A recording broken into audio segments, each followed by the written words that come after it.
বিকেল হলেই টেনশন লাগে যে কি দিব বাচ্চাদেরকে, কি খাবে। তো আজকে ভাবলাম যে একটু স্যুপ করে দিই। আসসালামু আলাইকুম সবাইকে, কেমন আছেন সবাই? আশা করি তো ভালো আছেন। আলহামদুলিল্লাহ আমিও ভালো আছি আপনাদের দোয়ায়। এখানে আমি 1 পিস চিকেন নিয়েছি, তারপরে যে আদা রসুন বাটা, গাজর কুচি, একটা টমেটো কুচি দিয়েছি আর কিছু নুডলস দিয়েছি। এখন এই যে চুলার জালটা জ্বালিয়ে দিলাম। আর আমার চ্যানেলে যদি আপনারা নতুন হয়ে থাকেন, চ্যানেলটাকে সাবস্ক্রাইব করে পাশে থাকার অনুরোধ রইল। সাথে যে একটা বেল বাটন আছে সেটা ক্লিক করে রেখে দেবেন, তাহলে আমার প্রতিদিনের ভিডিও নোটিফিকেশন চলে যাবে আপনাদের কাছে। এখন এই যে পরিমাণ মতো পানি দিয়েছি, এখন এটা সিদ্ধ করে নেব। তো চিকেনটা যখন সিদ্ধ হয়ে গেছে তখন এই যে আমি চুলাটা বন্ধ করে দিয়েছি আর এখান থেকে চিকেন পিসটা কিন্তু তুলে নেব।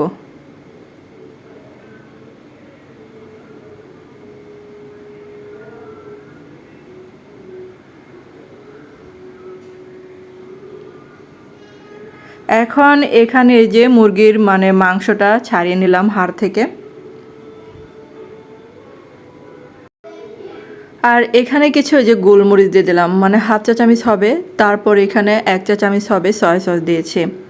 এখন এই যে সমস্ত উপকরণটা আমি মিশিয়ে নিচ্ছে। এখন দেখেন বলক উঠতেছে, তো আরও কিছুক্ষণ 2 মিনিটের মতো বলক তুলে আমি বাকি উপকরণগুলো দেব।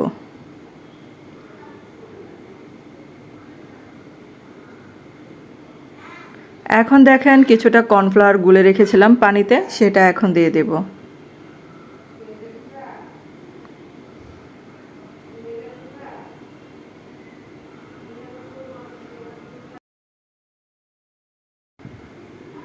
এখন একটা ডিম আগে থেকে ভেঙে রেখেছি, এখন এই যে আস্তে আস্তে করে ডিমগুলো মিশাচ্ছি।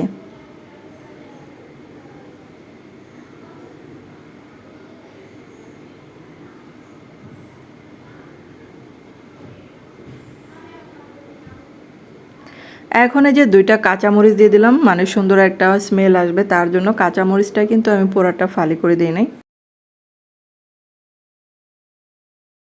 আর এখন চুলার জালটা বন্ধ করে রেখেছি, তারপরে যে 2 পিস লেবুর রস দিয়ে দেব।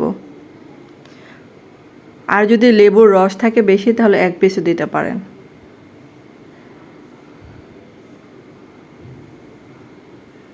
তো হয়ে গেল আমার ঝটপট স্যুপ।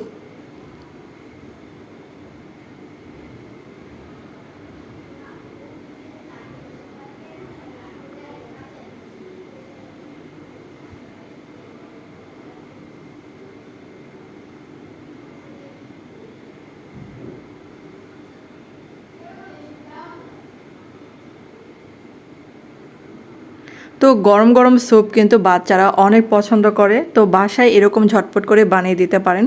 আর নুডলস দিলে তো বাচ্চারা অন্যরকম পছন্দ করে এই স্যুপটা খেতে।